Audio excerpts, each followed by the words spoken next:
सबसे पहले हम अपने दाहिने पैर को पीछे ले जाएंगे और बाएं पैर को सामने की ओर रखेंगे। अपने शरीर को हम नीचे की तरफ धकेलेंगे।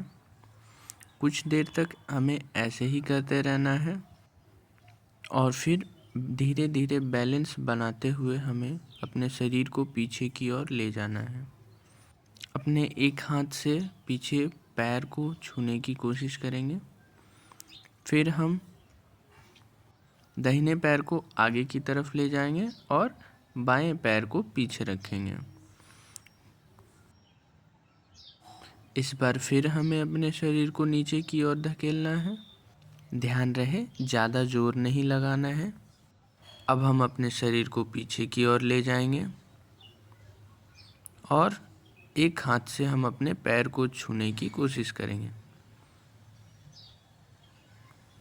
पैर खींचे हुए थे, अब हम पैरों को आराम देंगे। थोड़ी देर हम बालासन की मुद्रा में बैठेंगे। अब हम चक्रासन करने की कोशिश करेंगे।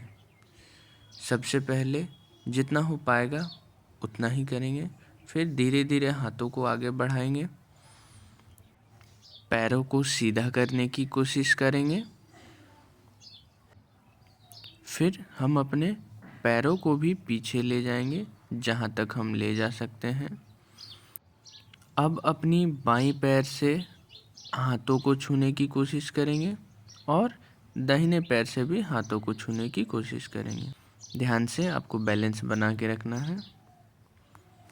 ज़्यादा देर तक चक्रासन करने से आपके पीठ में दर्द हो सकती है, इसलिए हम आराम अवस्था में आएंगे और फिर से चक्रासन करेंगे। फिर हम आराम अवस्था में जाएंगे, फिर चक्रासन करेंगे। ऐसे ही हमें बार बार करते रहना है। अगर आपको थकान महसूस हो रही होगी तो आप वहीं पर समाप्त कर सकते हैं, और अगर आपको थकान नहीं लग रही है तो कोशिश करेंगे अगले 1 मिनट तक ऐसे ही करेंगे। सबसे पहले चक्रासन की अवस्था में जाएंगे और फिर आराम अवस्था में जाएंगे, फिर चक्रासन अवस्था में जाएंगे, फिर आराम अवस्था में जाएंगे। हम फिर से चक्रासन की अवस्था में जाएंगे, फिर आराम अवस्था में जाएंगे, फिर चक्रासन की अवस्था में जाएंगे। अपने पैरों को सीधे करने की कोशिश करेंगे और फिर आराम अवस्था में आएंगे। फिर चक्रासन करेंगे, आराम अवस्था में आएंगे, फिर चक्रासन करेंगे, अपने हाथों पैरों को सामने ले जाएंगे और फिर आराम अवस्था में आएंगे।